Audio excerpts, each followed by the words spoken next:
Hi everybody, Steve Griffiths here, developer of the MTPredictor software program. In today's MTPredictor video, I'd like to look at how the US markets unfolded yesterday, which was Thursday the 3rd of December. As you can see, we had a very sharp decline yesterday, so I want to see how MTPredictor coped with that. The main one I want to look at is the NQ, because we had the best setups on the NQ. ES was very quiet. We just had a DP off the previous pivot there to catch the high of the day quite nicely. On the YM, there were some losing short trades earlier on, but some nice profitable short trades a bit later in the day. Same with the Russell Index, nice short trade there. But the one I want to really look at is the NQ. If you were a standard trader and just use our STF color, you can see it was red, so you'd have taken this first trade. If we right mouse click, place the analysis on, into the first target for a plus 2.3 hour profit.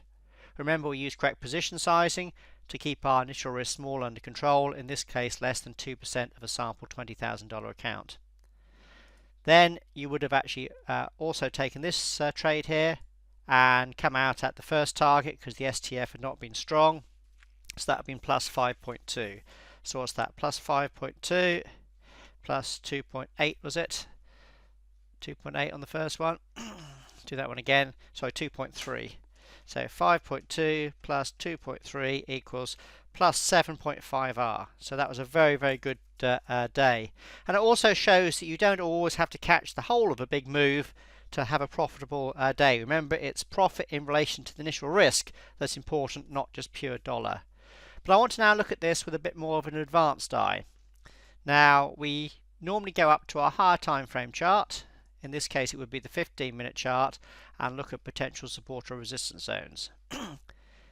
In our training webinars, we've been looking up at this last rally into this particular high here. If I right mouse click, Elliott wave tool, this is a 5-wave sequence.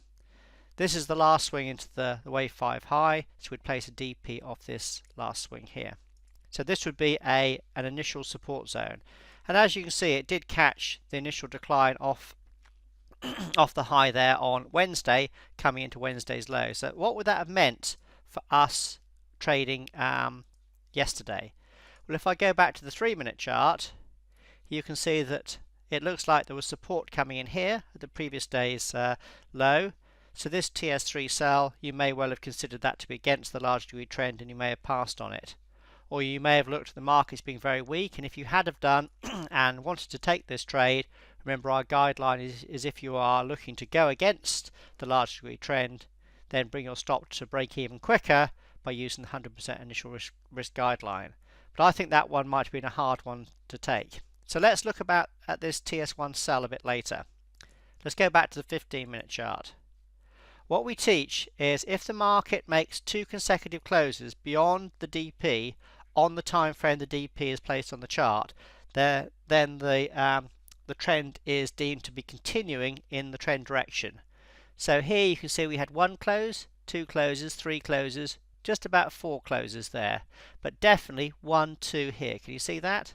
At the 10:30 bar and the 10:45 bar. So those 2 bars definitely closed below this DP. That means the large degree trend was confirmed to be down on the 15-minute chart. What else do we know about this? Well, if this is a 5-wave sequence, we know the initial support is the DP from the prior wave 4, which is what we had on the chart already. But we also know that if this DP is breached, which it was by these 2 consecutive closes, we tend to go back to the DP from the start of the sequence. So we go right back to the start of the sequence here, right mouse click, DP, and then this would be the next level of anticipated support. You can see the market did go beyond this, but of course we're not trading in hindsight here. We're only looking at particularly the TS1 sell that came in at 10:30. So can you see by the close of this bar here, at the very least 10:45 and even at 11 o'clock, the large trend had been deemed to be down and was probably down into this next support zone down here at 41, well 42 basically. So let's go down to the 3-minute chart and see how this would have affected your trading. So that would have meant that this TS1 sell was now in the direction of the large degree downtrend and would be a good one to take. But This is where we come in on using the higher time frame support, because rather than looking to come out at just this first target, which as we've already seen would have been a nice 5.2R profit, which would have been very nice indeed, we know that the large degree trend would typically go down into the next support zone. So at the very least we want to grab and drag our risk reward down to here, and then this would be our target. Suddenly that's increased our 5R profit to approximately 8.2R. Very, very nice indeed. So can you see what I've done there? I've used the next target on the 15-minute chart based on our knowledge of what happens when we get a completed 5-wave sequence to then anticipate that the short trade is going to run further.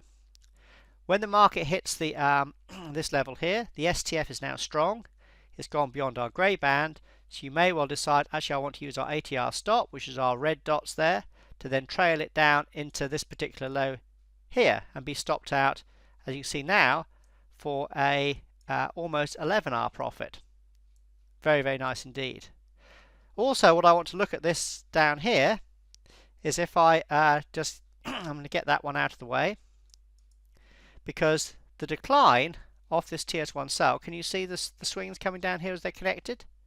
If I right mouse click here, Elliott wave intermediate, this is now declined in a 5-wave sequence. Can you see that? Off that high. So we know that once we get to a 5-wave sequence, we're probably in the last swing down, or the last part of this leg. So perhaps once you reach the minimum wave 5 WPT, you may want to say, right, at this particular point in time, I'm now sitting on a 12R profit, which is absolutely massive. So maybe you want to start to protect this by trailing just 1 bar above the bar highs. So you use a 1 tick stop above the 1 bar high. So once you hit the minimum wave 5 WPT, which you did there, you'd start to trail your stop just above that bar. Then you'd come down to the high above this bar, and you'd be stopped out for about a 12.5 or just over 12R profit.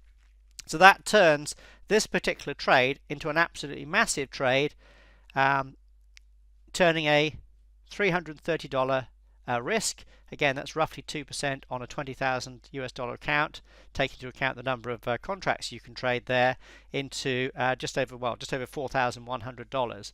So a very, very nice trade there. So hopefully this has been a good example of how MTPredictor did yesterday, which was Thursday the 3rd of December, coping with this large decline there yesterday, and how you can see how for the more experienced users, by using our 15-minute chart and knowing that we'd gone below this 15-minute support zone here and the trend was confirmed as down, we then knew that the probabilities were we were likely to go into this next DP support zone down here on the 15-minute chart, which was off this major low here. That then allowed us to then take this TS1 short trade, extending the first target initially from a nice 5.2R profit there into the next lower target, where that increased to 8.3. At that point the STF was strong. You're starting to trail, but as you're trailing down here, you'll notice that the decline was in a 5-wave sequence. Therefore you'd want to bring your stop a little bit closer, and that's what allowed you to increase your profit to was about 12.5, just over 12R. So a good example of how to not only use the higher time frame charts in MTPredictor to gauge the large degree trend, but also to help manage the trade, and also manage the trade with the minor pattern unfolding on the 3-minute chart itself, all combined in with how the trade's unfolding, not just in pure dollars, but in risk reward terms, in other words, the profit in relation to the initial risk. So hopefully this has been a very good example of how MTPredictor had a very good day yesterday on the 3rd of December, and how the more experienced users can use MTPredictor as a tool to help you identify and then manage trades, not just as a black box system to be followed blindly. This is the power of MTPredictor when it's used as a tool with experience, which is what we teach in our webinars, to then be able to gauge the trades to take and then how to manage them. And as you can see, the results can be very spectacular. So a very good day yesterday for MTPredictor, particularly on the NQ.